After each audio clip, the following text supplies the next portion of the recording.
अस्सलाम वालेकुम dear students, आज का हमारा lecture first year chemistry chapter number 1 में से derivation of empirical formula from combustion analysis है। स्टूडेंट्स, इससे जो प्रीवियस लेक्चर था उसके अंदर हमने एम्पिरिकल फार्मूले को समझना ही सीखा था, लेकिन उसके अंदर जो एनालिसिस मेथड था, एम्पिरिकल फार्मूले को परखने का जो तरीक़ाकार था वो सिंपल था। उसमें एनालिसिस जो तरीक़ाकार थे वो सिंपल थे, जो कि आम एक्सेसिबल थे, यानी ओवरऑल उसको हम क्वालिटेटिव और क्वांटिटेटिव एनालिसिस के नाम से जानते थे। यानी एक कॉमन ऑब्जर्वेशन के साथ हम कोई भी कंपाउंड और उस कंपाउंड का एम्पिरिकल फार्मूला डिराइव कर सकते थे। लेकिन यहाँ पे प्रोसेस थोड़ा डिफरेंट है। इसके अंदर एम्पिरिकल फार्मूले की ही डेरिवेशन है, लेकिन कंबस्शन प्रोसेस के तहत। कंबस्शन प्रोसेस क्या होता है? Combustion process is an experimental procedure by which amount of different elements present in a compound is only determined by burning phenomena। यानी ये वाली इसकी हेडिंग यानी इसके इंट्रोडक्शन के अंदर कि such type of experimental technique in which amount of different elements present in a given compound only by burning phenomena called combustion analysis. Combustion analysis जो फिनोमिना है वो कहाँ पे अप्लाई होता है? कंबस्शन एनालिसिस फिनोमिना वहाँ पे अप्लाई होता है जहाँ पे एक आम किस्म के एनालिसिस प्रोसेसेस जो हैं वो फेल होते हैं। इसके अंदर क्या होता है? इसके अंदर सबसे पहले सब्सटेंस को वेट किया जाता है और उससे पहले ये समझा जाता है कि वो कंपाउंड्स जो हैं वो must contain carbon, hydrogen and oxygen elements. Such type of compound which contain carbon, hydrogen and oxygen undergo combustion analysis. अब इसके लिए हमारे पास जो मेथड्स टू प्रोसीड हैं, ये जो स्टेप्स हैं वो कैसे होते हैं कि first of all a weight sample of organic compound kept in combustion furnace and allow it to burn. This combustion tube is fitted in combustion furnace. ज़ाहिर सी बात है। उसके बाद नेक्स्ट जो है oxygen is supplied to this organic compound to burn it completely. Next इसमें से जो कंपाउंड्स बनते हैं आफ्टर बर्निंग, उनमें से H2O वाटर वेपर्स होते हैं और कार्बन डाइऑक्साइड्स होते हैं। अब ये जब एक ऑर्गेनिक कंपाउंड जिसके अंदर carbon, hydrogen as well oxygen मौजूद होंगे, जब वो ये ऑर्गेनिक कंपाउंड जब बर्न होगा तो यहाँ से after burning carbon dioxide, H2O water vapours plus और अदर जो है sulphur dioxide type compound produce होते हैं। अब उनमें से हर एक कंपाउंड जो है वो डिफरेंट कंपार्टमेंट में जो है वो एब्ज़ॉर्ब होता जाएगा। जैसे कि हमारे पास जो मैग्नीशियम परक्लोरेट है, इससे नेक्स्ट जो कंपार्टमेंट है, जो हिस्सा है, खाना है, उसके अंदर मैग्नीशियम परक्लोरेट रखा जाता है। मैग्नीशियम परक्लोरेट का काम क्या है कि ये H2O जो water vapours after burning produce होंगे उनको एब्ज़ॉर्ब करना। लेकिन एक इसके लिए नेसेसरी कंडीशन ये है कि मैग्नीशियम परक्लोरेट जो यहाँ पे पुट किया जाता है, कैप इसको रखा जाता है, उसका पहले से वेट कर लेना होता है। उसका जो वेट होता है, उसके वेट के अंदर साफ ज़ाहिर है H2O वाटर वेपर्स या वाटर मास से एब्ज़ॉर्ब होंगे, तो उसका वेट जो पहले से होगा और जो इंक्रीज़ होगा उसमें से डिफरेंस फिनोमिना टेक्स प्लेस होगा। यानी ओवरऑल हम इसका पहले से जो है वो 10 ग्राम था। अब जबकि इसके अंदर वाटर वेपर एब्ज़ॉर्ब हो गए after burning, completion of burning, अब इसका हो गया 15 ग्राम। तो इसमें से माइनस कर लेंगे तो 5 ग्राम जो है इसके अंदर जो वेट के अंदर इंक्रीमेंट आया है वो वाटर वेपर्स हैं जो उसके अंदर एब्ज़ॉर्ब हुए हैं। इसका हमें नेक्स्ट फ़ायदा है, यानी इस चीज़ को हमने आगे यूज़ करना है एम्पिरिकल फार्मूला डिटर्मिनेशन के अंदर। इस तरीके से कार्बन डाइऑक्साइड जो है उसका भी इसको नेक्स्ट चैम्बर के अंदर इसको इकट्ठा किया जाता है, एब्ज़ॉर्ब किया जाता है। उसके लिए क्या ऐसा फिनोमिना है जिसमें ये एब्ज़ॉर्ब होगा? 50% जो पोटाशियम हाइड्रोक्साइड का सलूशन है वो यहाँ पे रखा जाता है। अब सेम उसी तरीके से 50% पोटाशियम हाइड्रोक्साइड के सलूशन को भी सबसे पहले उसको उसका मैस चेक कर लिया जाएगा। जैसे ही वो मैस जो है वो चेक होगा, उसके बाद उसके अंदर कार्बन डाइऑक्साइड एब्ज़ॉर्ब होना शुरू हो जाएगी। लेट्स सपोज उसका 20 ग्राम पहले सॉल्यूशन का वेट था। अब जबकि उसके अंदर कार्बन डाइऑक्साइड एब्ज़ॉर्ब हो गई तो 25 ग्राम हो गया। अब इसका फिर उसी तरीके से हम डिफरेंस मेथड से फाइंड आउट कर लेंगे 5 ग्राम जो है। अब ये जो 5 ग्राम आया है ये वो कार्बन डाइऑक्साइड है जो कि उसके अंदर एब्जॉर्ब हुई है।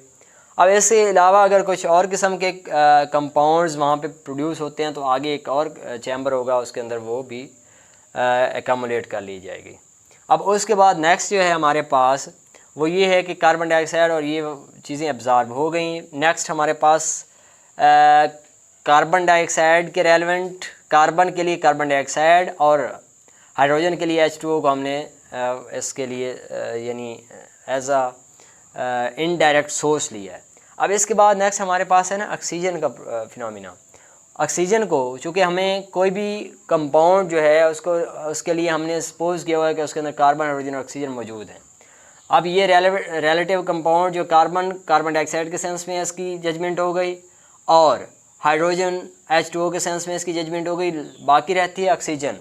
ऑक्सीजन के लिए क्या करना पड़ता है कि दोनों की जो हमारे पास जो परसेंटेज कंपोजिशन होगी उनको सम अप कर लेंगे और माइनस कर देंगे 100 से, क्योंकि percentage composition out of 100 he find की जाती है, तो एंड पे वो वाली चीज़ ऐसे लगाई जाती है। अब नेक्स्ट हम इन यानी कंपाउंड जो यहाँ से हमें हासिल हुए हैं उनमें से जो कुछ हासिल किया जा सकता है उनकी परसेंटेज उन रिलेटिव एलिमेंट की निकाल लेते हैं।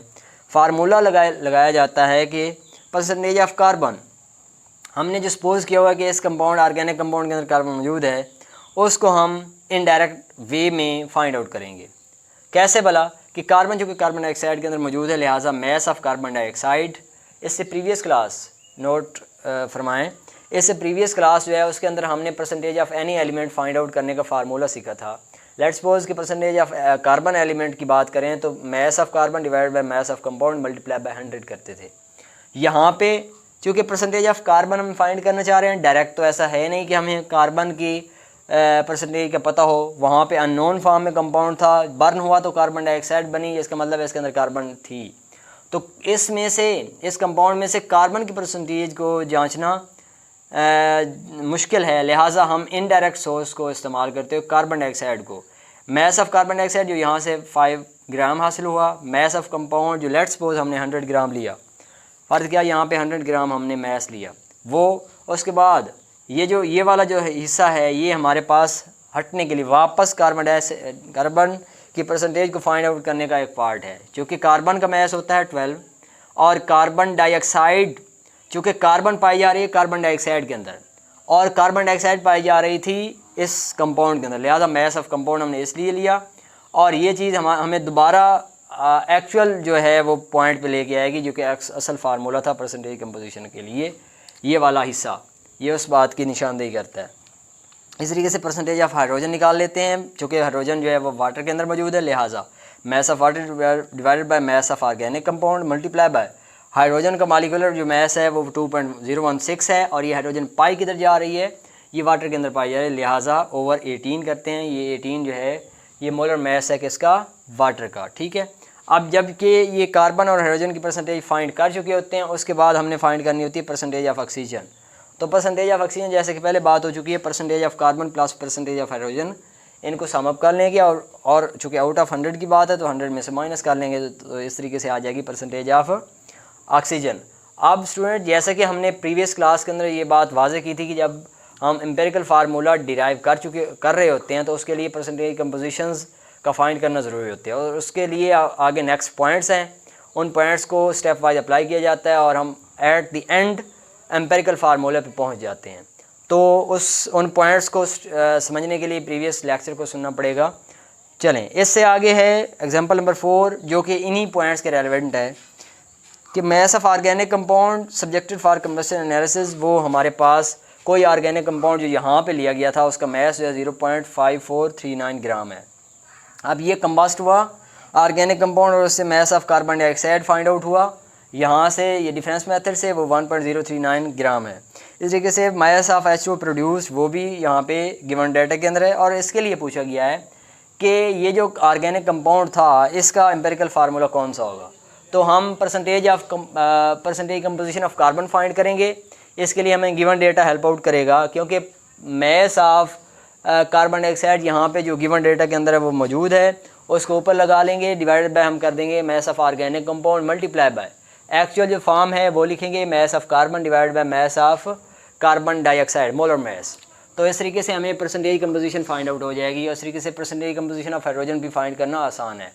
और नेक्स्ट है परसेंटेज कंपोजिशन ऑफ ऑक्सीजन। तो हाइड्रोजन के लिए ये आसान था, ऑक्सीजन के लिए हमें इसमें से डिफरेंस मेथड जो है दोनों की परसेंटेजेस को सम अप करने के बाद 100 से माइनस कर देंगे तो परसेंटेज ऑफ हमारे पास ऑक्सीजन आ जाएगी। तो इस तरीके से नेक्स्ट जो स्टेप होता है वो होता है number of gram atoms find करना। जब परसेंटेज कंपोजिशन का पता चल चुका होता है तो नंबर ऑफ़ ग्राम एटम्स निकालने होते हैं। उसके लिए क्या किया जाता है कि हर एक एलिमेंट की जो परसेंटेज कंपोजिशन होती है उसको उनके जो रिलेटेड एटॉमिक मास हैं उनके ऊपर डिवाइड कर दिया जाता है। Number of gram atoms of carbon find करना चाह रहे हूँ तो percentage of carbon divide by its mass, और यहाँ से हमारे पास नंबर ऑफ़ मोल्स या number of gram atoms of carbon find out हो जाएंगे।